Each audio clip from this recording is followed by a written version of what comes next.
안녕하세요. 이번 단계는 엑소브레인 API를 이용해 개체명을 인식해 보기입니다. 이번 단계에서는 마지막으로 API를 이용해 개체명을 인식하는 것을 시도해 보도록 하겠습니다. 우선적으로 개체명 인식에 대한 개념을 잡는 게 중요한데요. 개체명 인식이라는 것은 사용자 문장 속에서 날짜, 시간,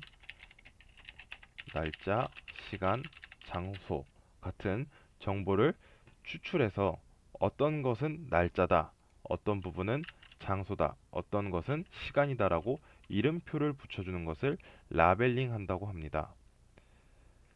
사용자의 말을 파악하기 위해서는 정말 중요한 작업 중에 하나입니다.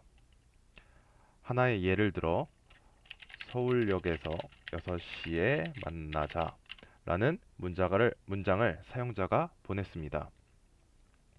여기에서 쉽게 저희는 서울역은 장소, 6시는 시간이라고 확인할 수 있습니다.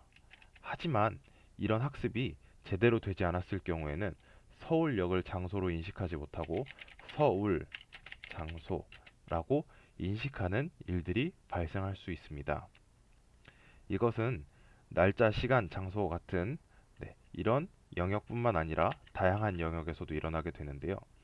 한 가지 예시로 영화라는 어떤 도메인 안에서 이런 일이 발생한다고 합니다. 예를 들어서 사용자가 액션 영화 알려줘 라는 질문을 했습니다. 여기에서 액션은 사용자가 원하는 개체명 인식은 장르가 될 것입니다. 하지만 영화 중에는 우리는 액션 배우다 또는 극장판으로 개봉한 애니메이션 중에서는 짱구 시리즈 중에 액션 가면이라는 단어가 들어가 있는 애니메이션이 있을 수도 있습니다. 그래서 잘못 학습이 됐을 경우에는 액션이라는 부분을 장르로 인식하지 못하고 영화 제목으로 인식할 수도 있습니다. 이렇게 잘못 인식되면은 봇에서 사용자가 원하지 않는 비정상적인 반응이 나오게 되는데요. 이렇게 되면 사용자 입장에서는 이 봇을 사용할 때 있어서 흥미가 떨어지고 다시 사용하기가 조금 껄끄러워지는 면이 있겠죠. 그래서 이러한 개체명 인식에는 많은 학습이 들어가게 되고 또 많은 양의 데이터가 들어가게 되지만 이것을 정제하는 일 또한 쉽지 않습니다. 하지만 이번에는 쉽게 엑소브레인 API를 통해서 이것을 처리해 보도록 하겠습니다. 엑소브레인 API는 언어 분석, 어휘 관계 분석, 질문 분석, 음성 인식을 잘 처리해 주는 API 중에 하나입니다. 이번 단계에서는 엑소브레인에서 제공해 주는 개체명 인식기를 이용해 보도록 하겠습니다. 마지막 튜토리얼 06에 있는 app.python 파일을 열어주시기 바랍니다.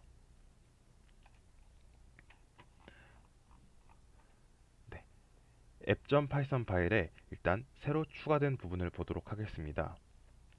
6번 라인에 보시면 일단 엑소브레인 API로부터 엑소브레인 NLU get data from sentence라는 두 가지 함수를 가지고 오게 됩니다. 그리고 168번 라인서부터 보시면 저희가 이전에는 보지 못했던 사전 예약이라는 말을 인식하는 부분이 생겼습니다. 반응하는 부분은 구조는 사전에 봐왔던 거라 익숙합니다. 그러면 이제 이번 단계에서 가장 중요한 106번 라인서부터 확인해 보도록 하겠습니다. 이제 이 부분은 데이터가 들어왔을 때, 즉 이 컨텐츠, 사용자 질문이 들어왔을 때 이것을 아까 위에서 봤던 것처럼 엑소브레인 API에 있는 get data from sentence라는 함수에 넘겨줘서 처리를 하게 되는데요. get data from sentence라는 함수의 내용을 확인하기 위해서 엑소브레인 API 코드로 넘어가도록 하겠습니다. 엑소브레인 API 코드로 넘어오시면 36번 라인부터 엑소브레인 API를 이용해 날짜, 시간, 장소를 구분하는 코드가 있습니다. 우선 센텐스, 즉 사용자 말이 들어오면 이것을 엑소브레인 NLU라는 곳으로 보내게 되는데요. 엑소브레인 NLU는 엑소브레인 서버와 소통하는 함수라고 보시면 됩니다. 엑소브레인 API도 사용할 때는 카카오톡처럼 지정된 형식으로 데이터를 보내줘야 하는데 다음 12번 라인서부터는 그 내용들이 꾸려져 있습니다. 다음과 같이 이쁘게 포장 후 엑소브레인 API로 보내게 되면은 저희에게 이쁘게 데이터를 정제해서 보내주게 됩니다. 소스 코드 위쪽에 보시면 다음과 같이 주석으로 엑소브레인에서 제공하는 형태소 분석, 어휘 의미 분석, 다이어 분석, 개체명 인식, 의존 구문, 의미역 분석 이런 6가지 분석 방법이 엑소브레인 언어 분석에서 제공해주는 인식기들입니다.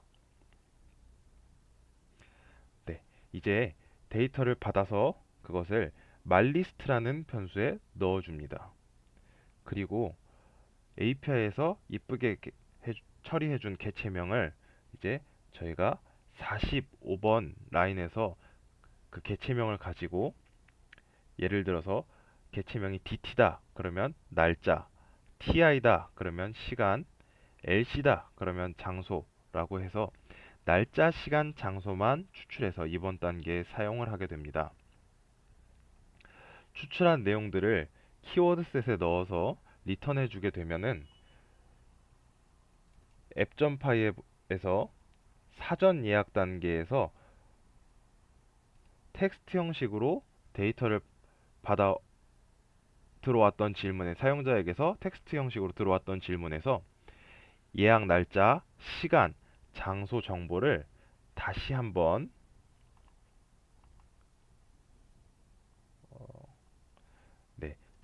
이 데이터 센텐스를 통해서 돌려주면서 예약 내용을 확인하는 기능을 추가하실 수 있습니다. 이렇게 좋은 API를 사용하시면은 어렵고 복잡한 학습 과정 없이 똑똑한 챗봇을 만들어 사용자에게 경험을 시켜줄 수 있습니다. 감사합니다.